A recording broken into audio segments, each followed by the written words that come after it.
Today I will show you a biography, comedy, drama film from 2011, titled iNtoUcHabLEs. Spoilers ahead. Watch out and take care. One late night in Paris, Driss is driving his employer Philippe through the city. When waiting in traffic gets too boring, Driss breaks the speed limit and begins driving quite fast, dodging other cars and not caring about traffic signs. This causes the police to go after him, and Driss bets €100 that he can lose them, but after driving under a bridge, the cops catch up by ambushing them from both sides. Driss doesn't look too worried though, and this time, he bets €200 that he can get them an escort. The cops make him leave the car and he starts acting then, behaving offendedly and telling them Philippe can't move and he was taking him to the hospital. The officers find proof of this when they find the wheelchair in the truck and, when approaching Philippe, they see him convulsing, which is also an act. Seeing as it's an emergency, the cops forgive Driss for breaking the speed limit and offer themselves as escorts on his way to the hospital. To celebrate winning the bet, Driss plays September by Earth, Wind and Fire, and when they arrive at their destination, he shares a smoke with Philippe as soon as the cops are gone. Driss promises he'll handle it and drives them away just before the hospital staff could find them. This friendship began many months ago. Philippe and his assistant Magali are holding interviews to find a new caretaker for him, but it isn't going too well, because all applicants have very standard or awkward answers to their interview questions. But they're suddenly surprised when Driss storms in, ignoring the fact it isn't his turn quite yet, because he only wants some papers to be signed saying they won't hire him so he can get the unemployment benefits. He's blunt and a little rude, even hitting on Magali, but Philippe finds him amusing and asks him to come back the next day for his signed papers. Driss goes back to his home in a humble neighborhood and tries to take a bath while all his little siblings bother him, only managing to get it done in time thanks to his sister Mina, who is a bit older than the others and more responsible. While waiting for their mom to arrive, he looks through the window and notices his brother Adama getting out of a suspicious car. When the boy enters the apartment, he just says he was at school and leaves again after grabbing his bag, causing Driss to be even more sure that he's up to something. In the evening, his mom arrives, and he gives him a Fabergé egg he stole and tells her he's been away on vacation when she asks.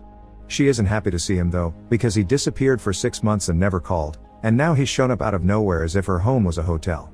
As she's absolutely done with all his lies and she has other children she has to take care of, she kicks him out and tells him not to come back. Driss spends the night having a smoke and some snacks with some neighborhood friends. The next day, Driss goes back to Philippe's house for his papers, and he's received by the housekeeper Yvonne, who shows him around the place and tells him about Philippe's daily routine. She also shows him the room he would get for himself with his very own bathroom. Driss can't help staring at the bathtub before he's dragged to see Philippe, who offers the signed sheet of paper but also a job opportunity. Driss accepts the 1-month trial, and Philippe tells him he bets he won't last 2 weeks. After bringing his things to his room, Driss is taught how to take care of Philippe. He must learn how to keep his legs stimulated, how to put him in the wheelchair, how to help him shower and change his clothes. Things get awkward when Driss discovers he must put on him some high stockings and even clean his butt after Philippe uses the bathroom, but no matter how much he complains and says he won't do those chores, he ends up accepting them as part of his job. Later in the evening, while he's enjoying a snack on the roof, he's interrupted by Philippe's daughter Elisa and her boyfriend Bastien, who are looking for a private place to make out, and he kicks them both out after refusing to share his beer. Driss quickly gets used to the daily routine with Philippe, even if at first he does make some mistakes he learns from, like handing the phone to Philippe instead of putting it on his ear or forgetting the baby monitor while having a bath. He also learns to organize his mail in different folders, most of the letters he opens for Philippe, but there's a series of private ones he isn't allowed to look at. When he finds a flyer promoting female escorts, he decides to start a file just for those instead of throwing them in the trash as Philippe says. It's not all work in this new life though. Driss still makes sure to have a good time. He keeps trying to hit on Magali to no avail, and sometimes calls escorts to join him in bed. One morning, after Yvonne comes to his room to scold him for being late, she finds some dangerous weapons in his bag, but she doesn't comment on them yet. Driss' work today is to drive Philippe around, but he refuses to put him in the back of a van as if he was cargo, so instead, he takes him on one of the fancy cars that don't see much use. Philippe, who first thinks this isn't suitable and says they should be pragmatic, is soon getting excited at the idea of a faster, less boring ride, although Yvonne still disapproves. When they try to leave the building, there's a neighbor parked at their entrance, ignoring the sign on the door that says it's forbidden. Driss wastes no time and goes after the guy, grabbing him by the front of his shirt and threatening him until he moves the car. Philippe is impressed by his actions, but Yvonne, once again, disapproves. The pair goes to a museum, where Philippe is planning to buy a piece of artwork that Driss considers not worth the money because it's just a red blotch on the canvas. Afterward, Philippe meets with a relative of his, who tells him everyone is worried about Driss since he can be violent. He's also discovered he has a criminal record, but Philippe doesn't care. He appreciates Driss because he doesn't pity him and doesn't mind joking around with him. After another failed attempt at hitting on Magali, Driss has dinner with Yvonne in the kitchen while listening to Philippe dictate a letter to Magali. Claiming it's a private conversation, Yvonne turns off the baby monitor and proceeds to explain what's going on. Philippe is pen pals with a woman called Eleanor. Those are the letters he didn't let Driss open. But he's never met Eleanor in person. Their relationship is purely epistolary. Speaking of love, Driss teases Yvonne for the looks the gardener gives her all the time before going to bed.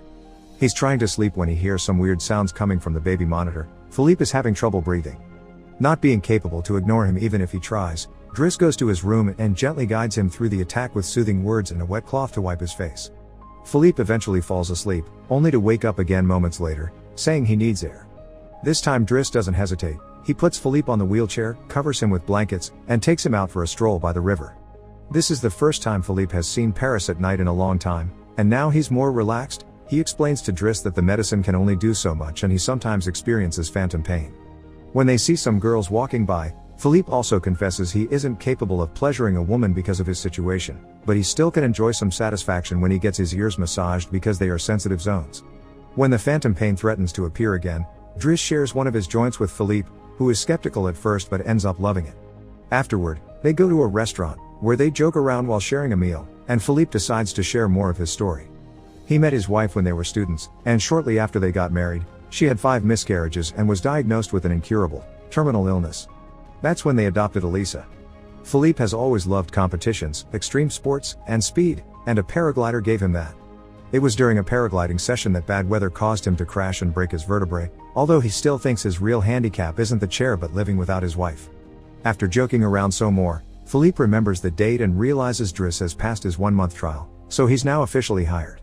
But he needs to start by bringing back the Fabergé egg he stole because it was a gift from his wife. She would give him one every year, and he has exactly 25, matching their time together. The next day, Driss goes to talk to Mina when she's leaving school, who is a bit offended because he hasn't been answering her messages except to ask her to look for the egg. She also tells him about some cops that have been calling their home. Afterward, he visits Adama, who confesses he was found with 30 grams on him. Driss wants to take him to lunch, but Adama refuses and instead gets in the same suspicious car from before. Later on, Driss is allowed to be present while Philippe dictates his letter for Eleanor to Magali. He thinks this purple prose is very boring and that Philippe should be more direct. He's also baffled to hear that this has been going on for 6 months and they never exchanged pictures. When he finds her phone number on one of the letters, he takes it as a sign and calls her, obliging Philippe to take the phone and finally speak to her outside the written word. Their conversation goes so well, Philippe is now on the phone with her all the time, even right before he and Driss attend the opera, during which Driss laughs and makes fun of the costumes. The next day, Driss convinces Philippe to accept to exchange pictures with Eleanor and chooses one of him in the wheelchair. Afterward, while he's painting, Elisa bursts into his room to ask him for cigarettes and makes fun of him for trying to be artistic. Getting angry, he kicks her out before going to see Philippe, who is currently asking Yvonne to change the chosen picture for one of him when he wasn't quadriplegic. She hides the picture inside the escort file right before Driss burst in, complaining about Elisa and telling Philippe he needs to discipline her, something Yvonne agrees with. Philippe agrees to talk to her, but he's mostly surprised when Driss lets it slip that he's been painting.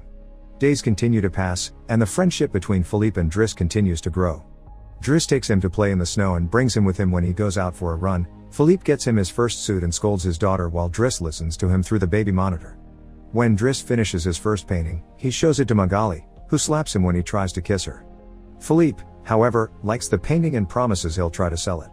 The two of them have a great time with each other, enjoying things like getting a faster car, sharing joints, and even hiring escorts together. When Philippe's birthday comes, he isn't very excited about it. Every year, he pretends to be surprised that they're throwing a party and has to meet with all these relatives that only come to see him on the date to check he's still alive. Philippe says it'll all be rather boring. While he and the guests enjoy some live classical music, Driss searches for Elisa, who is crying in her room after having taken some of Yvonne's pills, which won't kill her as she expected. The reason why she's sad is that Bastien broke up with her and called her a tart, so she asks Driss to talk to the boy, which he accepts to do for a price. Meanwhile, Philippe is showing Driss painting to his relative and manages to convince him to buy it for 11,000 euros. Driss goes back to the dining room and chats with Yvonne, who tells him Magali is in a relationship with someone named Fred, but things are rather rocky at the moment, giving Driss hope. As the party begins to die down, Philippe makes Driss listen to some of the most important songs in classical music history, but he could only joke in response. After the band is done, he brings his iPod and plays Boogie Wonderland by Earth, Wind and Fire before he starts dancing right in the middle of the floor. He's an incredible dancer and he even convinces the rest of the party to join him and dance with him, which Philippe enjoys watching. Later, when putting Philippe to bed, Driss opens Eleanor's latest letter to him. She sent her picture, showing she's rather pretty, and is telling him they should meet next week when she visits Paris. When the day of the date comes, Yvonne and Driss put Philippe through dozens of outfits until they find the perfect one. And since it's Yvonne the one that will take Philippe to the date, Driss uses his day off to visit Bastien and threatens him until the boy accepts to apologize to Eliza and to bring her croissants every day. He also asks him to fix his hair.